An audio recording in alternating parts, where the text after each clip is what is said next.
Alors, on ne sait pas si c'est la taupe, mais en tout cas, Ismaël Kani, commandant de la force Al-Quds, c'est les gardiens de la Révolution, à l'extérieur, c'est lui qui a remplacé Qassem Soleimani, éliminé par les Américains en janvier 2020. Est-ce qu'il travaillerait pour le Mossad? Alors la question est ouverte. Ce qui est documenté, c'est que les soupçons sont suffisamment sérieux pour que les gardiens de la Révolution le traitent comme un suspect et que sa survie miraculeuse à au moins 3 frappes majeures défie toute probabilité statistique, soyons clairs. Donc, récapitulons. Après l'élimination de Hassan Nasrallah par Israël le 27 septembre, Ismaël Kani disparaît de la scène publique.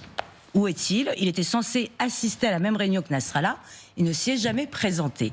Puis, il échappe, quelques jours plus tard, le 4 octobre, à l'élimination de Hachem Safieddine, le successeur désigné du chef du Hezbollah, de Nasrallah. À ce moment-là, une source proche du Hezbollah déclare la fuite est à 100% iranienne, il n'y a aucun doute là-dessus. Les gardiens de la Révolution, évidemment, ils placent Kani 2 fois de suite, il échappe à un bombardement en résidence surveillée, l'interroge. Selon Sky News Arabie, qui fait une crise cardiaque pendant l'interrogatoire, mais finalement, c'est son chef de cabinet, Ehsan Shafiki, qui est directement soupçonné d'espionnage au profit d'Israël et emprisonné.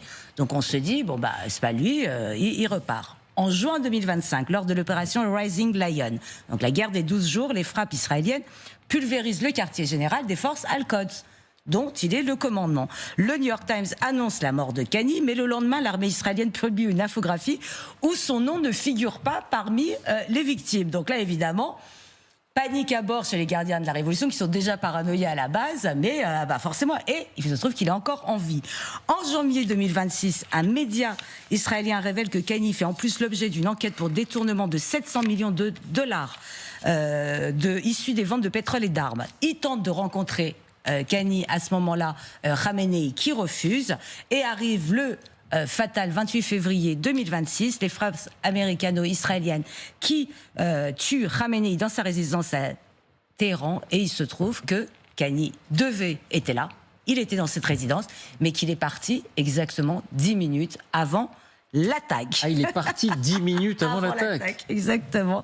Et enfin, le 3 mars, donc là, hier, des rumeurs d'exécution de Kani par les gardiens de la Révolution se met en place et les gardiens, pas du tout, on ne sait pas s'il a arrêté, on ne sait pas s'il a été exécuté, mais il démente. Alors, raconter ainsi, évidemment, on ne peut que reprendre le titre du Parisien, est-ce l'Iranien le plus chanceux du monde ou, plus banalement, une taupe, quoi. On ne sait pas.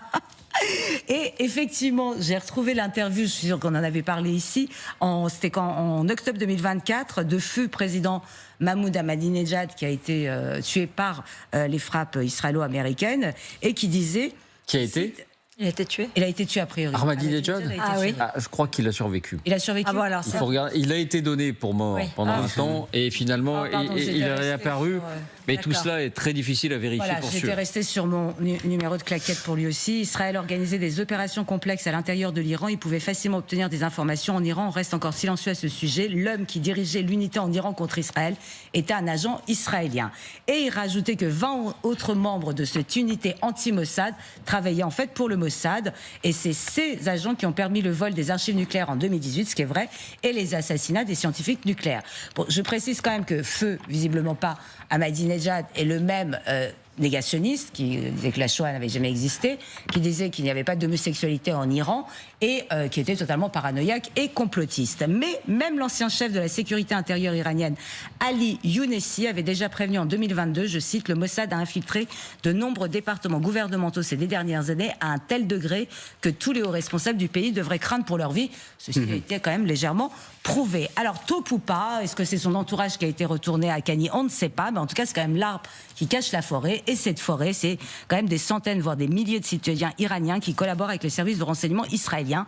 Et là, c'est une enquête de ProPublica qui nous l'apprend. Figurez-vous que l'opération Rising Lion a bénéficié de 70 commandos, tous iraniens, aucun Israélien, qui ont attaqué les défenses antiaériennes iraniennes de l'intérieur dans les premières heures de l'offensive. Le matériel, drone, missiles, système de communication est arrivé clandestinement en Iran dans des camions routiers. Ils ne se doutaient pas du tout de ce qui se transportait. Stocké pendant des années, c'est ces agents à l'intérieur de l'Iran. C'est grâce à ces agents au sol qui travaillaient pour le Mossad, qui ont identifié les chambres à coucher de 11 scientifiques nucléaires iraniens, et ce qui a permis des frappes aériennes d'une telle précision qu'il n'y en a pas un qui a survécu.